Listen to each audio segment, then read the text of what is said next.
আমি যেটা সাজেস্ট করি, যেটা আমি যেটা বুঝি আমার এখানে এই প্রজেক্টের বাপ মা হচ্ছে আলফাত্তা মাসুদ রহমান।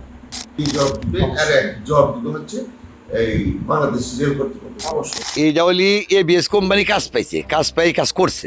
দৌড়ে নিচ্ছে ঠেকাইবার গেছিলাম, হ্যাঁ তারা মারবার নিয়ে আসছে।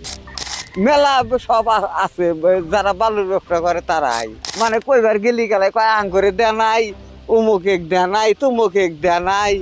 একটি সরকারি প্রতিষ্ঠানের নিজস্ব জমি থেকে মাটি কেটে অন্য একটি সরকারি প্রকল্প ভরাটের নামে অনিয়ম ও অর্থ আত্মসাতের অভিযোগ উঠেছে এবিএস নামের একটি ঠিকাদারি প্রতিষ্ঠানের বিরুদ্ধে। স্থানীয়দের দাবি, সরকারি সম্পদ ব্যবহার করে বিপুল পরিমাণে অর্থ হাতিয়ে নিয়েছে চক্রটি। এদিকে বিষয়টি তদন্ত করে দোষীদের বিরুদ্ধে ব্যবস্থা নেওয়ার আশ্বাস দিয়েছেন বিবিএ কর্তৃপক্ষ। গর্তটা এটা হলো, এটা পুরা ফসলি জায়গা ছিল, তারপরে যে WT5 এর যে কাজ আসলি তোর ওখান থেকে মাটি ফালাইলো।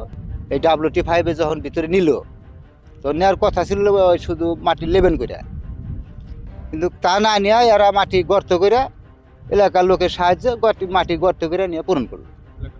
এবিএস কোম্পানি কাম করছে।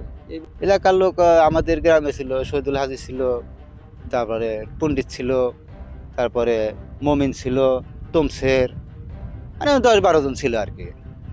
আমার প্রজেক্টের জায়গা, মানে আমরা চাষাবাদ করে খাই, কিন্তু আমাকে কোনো ক্ষতিপূরণ দেয় না। লাইফে কোনো কিছুর গ্যারান্টি নাই, তাই ইন্স্যুরেন্স করুন সিটি ব্যাংকে, কারণ ইন্স্যুরেন্স করলে সিটিতে সুরক্ষা পাবেন নিশ্চিন্তে। ধান চাষ করে খাইছি, এখন আঙ্গুর খুব কষ্ট হয়ে গেছে। মাটি কেটে ওই যে ওখানে ফেলাইছে, ওই উহুরে ফেলাইছে। আগে চড়া আসিল, আবাদি জমি আসিল ওখানে সমস্তায়। এখন দুলা ফালা চাষ করিয়া করিয়া নিছে, পাগার পুগার বানাইয়া দখল করিয়া নিছে। প্রথম জমি ভালো আসিল, জমি ভালো থাকলে এখানে মাটি ফালাইলি কালা, তারপরে মাটি কাইটা নিয়ে গেল, কাইটা নিয়ে যায় ওই যে বৃষ্টি নামে বোরাক নামে, সেই জন্য ওই যে ভেঙে ওই সব ভেঙে পড়ে গেছে, বুঝছেন। তাহলে মাটি ডজলুন না কাটলো নি, তাহলে তোর ভাঙলো না। সেখান থেকে এর আগে মাটি কাইটে একবার বেচছিল, আবার বুঝে মাটি ফালাইছিল, আবার এইরকম করে দৌড়ে নিচ্ছে ঠেকাইবার গেছিলাম, হ্যাঁ তারা মারবার নিয়ে আসছে। মেলা সব আছে, যারা বালুর ব্যবসা করে তারাই সেসঙ্গে শিকার মিগার কইরা তাওয়াতে কইলে হতে আমরা করে ক্ষতিপূরণ যা কিছু হয় আমরা দিম। এইটা কয়া মাটি মুটি কেটে নিছে, নিয়ে আইরা এখন মানে কইবার গেলি গেলে কয় আঙ্গুরে দেয় নাই, উমুকে দেয় নাই, তুমুকে দেয় নাই। এখানে আপনার প্রথমে আমাদের এখানে ধান হয়তো, কিন্তু এখন এখান থেকে ডেজার্ট দিয়ে কাইটা ধানের জমি নষ্ট করে ওই ভিতরে ফেলাইয়া এই ধানগুলা এখন আমাদের ক্ষেতগুলা নষ্ট হয়ে গেছে।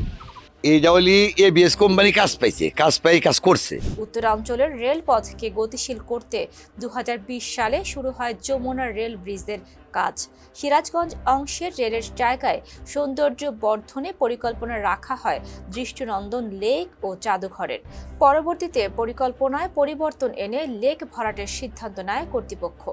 তবে লেক ভরাট ঘিরে অনিয়ম ও বিপুল অর্থ আত্মসাতের অভিযোগ ওঠে এবিএস নামের এক ঠিকাদারি প্রতিষ্ঠানের বিরুদ্ধে।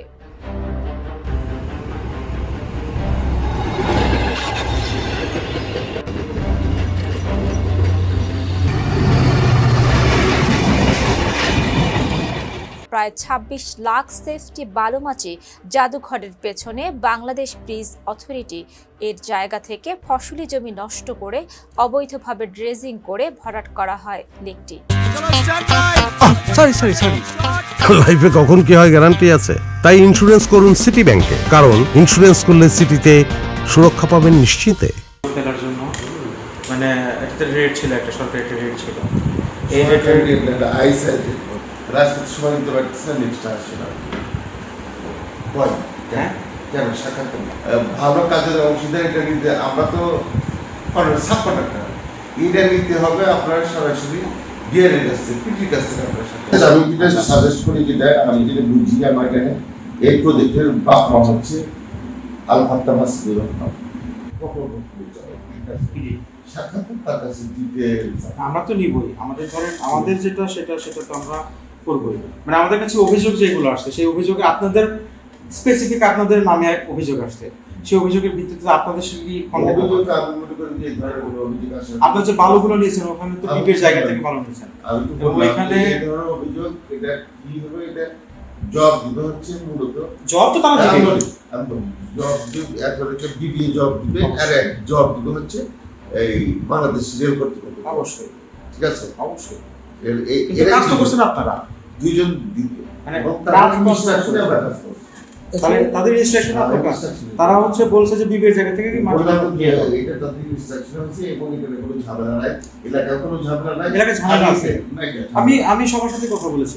আর আমি কাজ করতেছি তো, আমি কাজ করতেছি, ঠিক আছে। আমি আমার আপনার ঝামেলা থাকলে আমি সেটা অবশ্যই সলভ করব। আপনারা এ বিষয়ে আমার কাছে তেমন কোনো তথ্য নেই এবং আমাদের ওইখানে ওই প্রান্তে রেলকে স্থায়ী এবং অস্থায়ীভাবে কিছু জমি দেওয়া আছে, যেগুলো অস্থায়ীভাবে আমাদের দেওয়া আছে এই বিষয়ে এই জিনিসগুলো এখনো আমাদের কাছে রেল হস্তান্তর করেনি এবং ওইখানে তারা তাদের কার্যক্রমগুলো পরিচালনা করতেছে এবং যখন আমাদের কাছে হস্তান্তর করবে তখন তাদের অ্যাজ ইট ইজ আমাদের যেরকমভাবে তারা জমি নিচ্ছে সেইভাবে জমি হস্তান্তর করার বিষয়ে বলা আছে। তো এই ক্ষেত্রে আমাদের আপনি যেটা বলছেন এখানে আমাদের দেখার বিষয় আছে যে জিনিসটা আমাদের আমাদের লিস্টকৃত এরিয়ার ভিতরে বা বাইরে কিনা এটা আমাদের করে দেখতে হবে এবং যদি আমাদের এরিয়ার লিস্টকৃত এরিয়ার বাইরে হয় সেক্ষেত্রে আমাদের যেটা প্রশাসনিক যে ব্যবস্থা গ্রহণ করা যায় সেটা গ্রহণ করব এবং লিস্টকৃত এরিয়ার ভিতরে হইলেও আমরা এখানে রেলের সাথে এটা যোগাযোগ করব যে কেন এইভাবে এই ধরনের কোনো কার্যক্রম পরিচালনা করা হচ্ছে কিনা। এদিকে বিষয়টি তদন্ত করে দোষীদের বিরুদ্ধে ব্যবস্থা নেওয়ার আশ্বাস দিয়েছেন বিবিএর এই কর্মকর্তা। সরকারি সম্পদ ব্যবহারে স্বচ্ছতা ও জবাবদিহিতা নিশ্চিত না হলে এমন অভিযোগ আরও বাড়তে পারে বলে মনে করছেন স্থানীয়রা। তাই নিরপেক্ষ তদন্তের মাধ্যমে প্রকৃত সত্য উদ্ঘাটনের দাবি তাদের। সাইমা রূপা, ফেস দ্য পিপল।